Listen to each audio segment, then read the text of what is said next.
What's going on, everybody? Welcome back to the channel. I started working on the car and I figured, why don't I make a video? Because when I looked this up myself, you cannot find anything except for like Turbo John, but I'm gonna try to get a little more in depth. So if you are new to the channel, I've raced this car on the street a lot, on a closed course, of course. And one of the big things in no prep and street is front end travel. And the whole purpose of that, I'm not a professional, I'm not an expert, but from what I've collected, the whole purpose of that is so the weight transfers to the back, all of the weight, more leverage, because it's tilting the weight from the front to the back more, instead of having 3 inches of travel where you're pretty much not even putting it to the rear. If you triple that and have 9 inches of travel, your front wheels are staying on the ground and it's just going up. So that's what we're going to try to do today. Hopefully this will probably be like a 5-part video, but let's get started.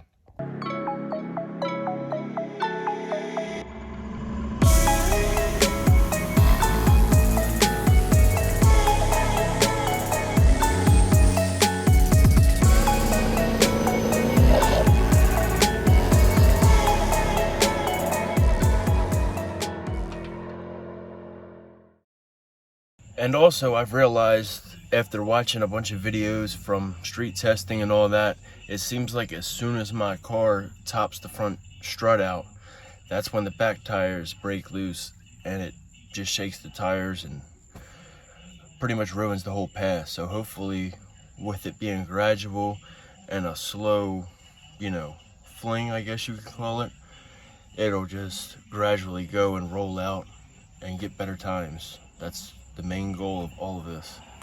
Of course, every time I'm at the house trying to film, somebody has to cut the grass. But anyway, I'm gonna measure the amount of travel currently with 10 ways, with the UPR coilover kit or whatever. Right now it's got 12-inch spring, 250 pound, I believe. Oh, 12200 QA1. And the one I'm putting on is a 14110. And I'm also putting on the little extension that I'll show you guys in a few minutes. But I already measured it with it at ride height, with it jacked up. I'll post up the pictures right here.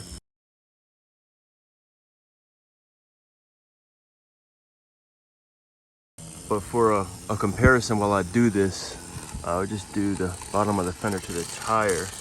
Right now they guess about 4.5, maybe. And, maybe like we'll say 4 3/4. 4 3/4 gap right now.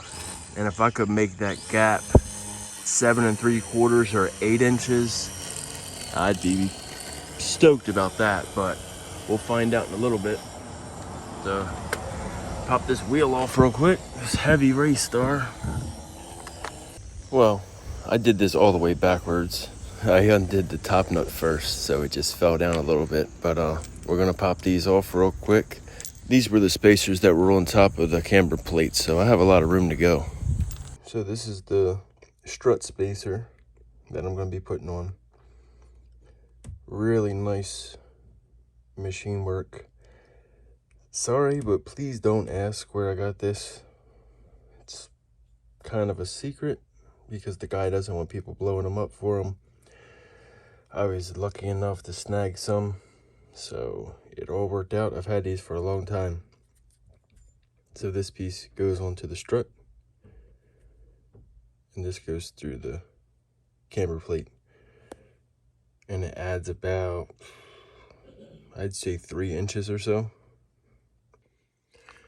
And I also have an extra bag of spacers for the shaft to try to get it right, so it's got enough threads to actually put the top nut on.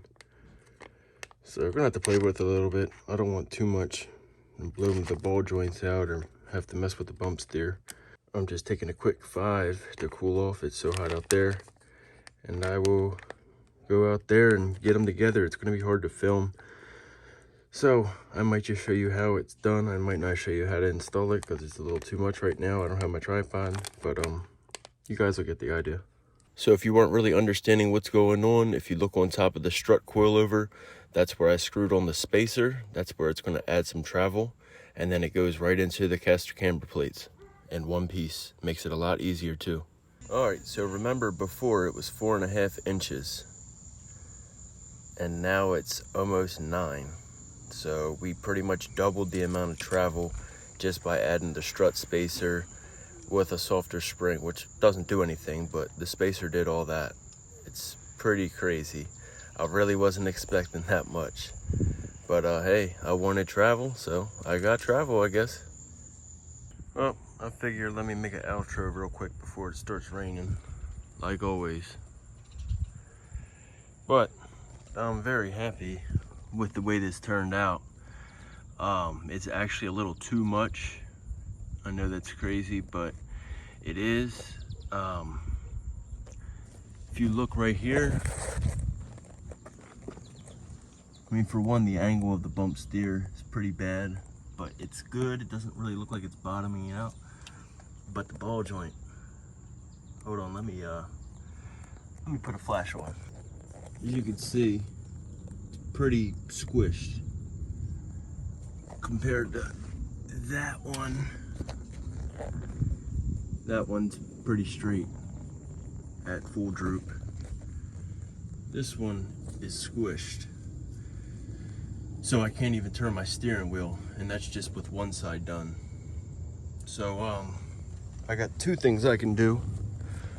Option 1 is mess with the spacer right here. It's a spacer on top of the rusty strut spacer right there. That's the strut spacer. If you didn't get a good idea of how this is set up, so that's a spacer on the bottom, the strut spacer, and then a spacer on top of that, and then the threads come at the top. And as you can see, that's not that many threads on that nut right there. So I can take these spacers off, and that might push it up a little bit and help the bind, or I can just get a set of travel limiters. Motion, I think Motion Raceworks has some, but yeah, that's just not a good angle. Plus the alignment, it's like really cambered in. So I really don't know what I'm gonna do, but I mean, it's a good problem to have, I guess. As you can see, it's a lot. It's about 9 inches from the bottom of the tire to the fender. Because I mean, if you look at this and look at this side, it's a pretty big difference.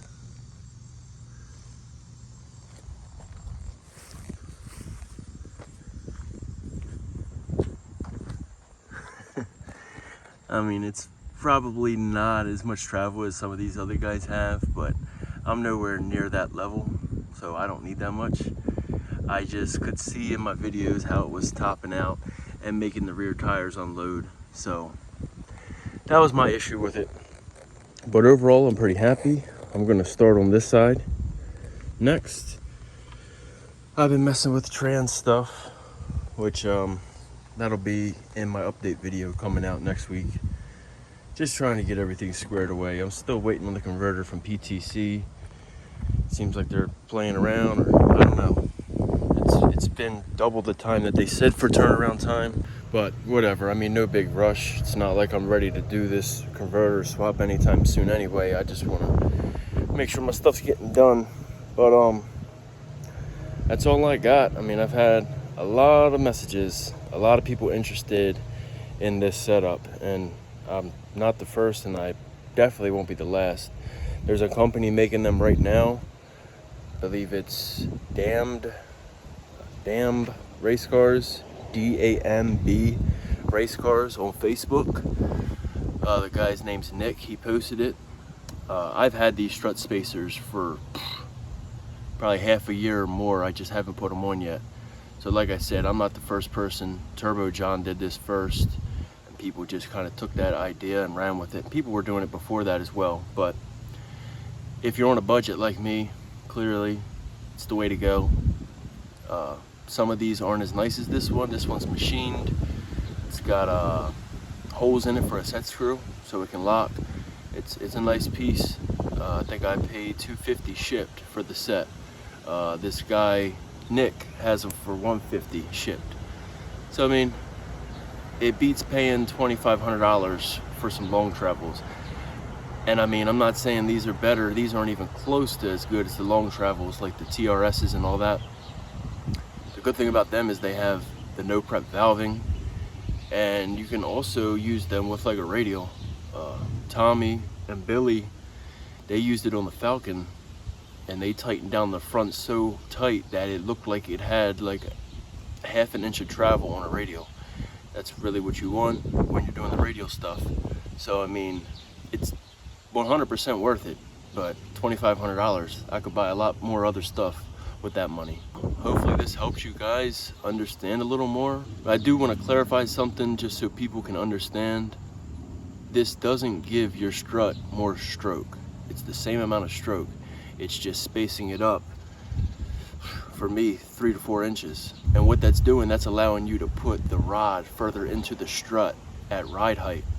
Because if you had the strut bottomed out into the if you had the rod bottomed out into the strut without the spacer, most likely it would be way too low. So the thing with the 14-inch spring, 110 rate, it really compresses that and puts the rod almost all the way down into the body of the strut.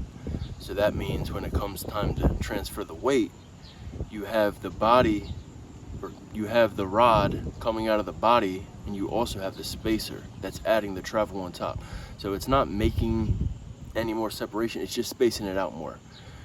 Without the spacer, there's no way that this would droop that low.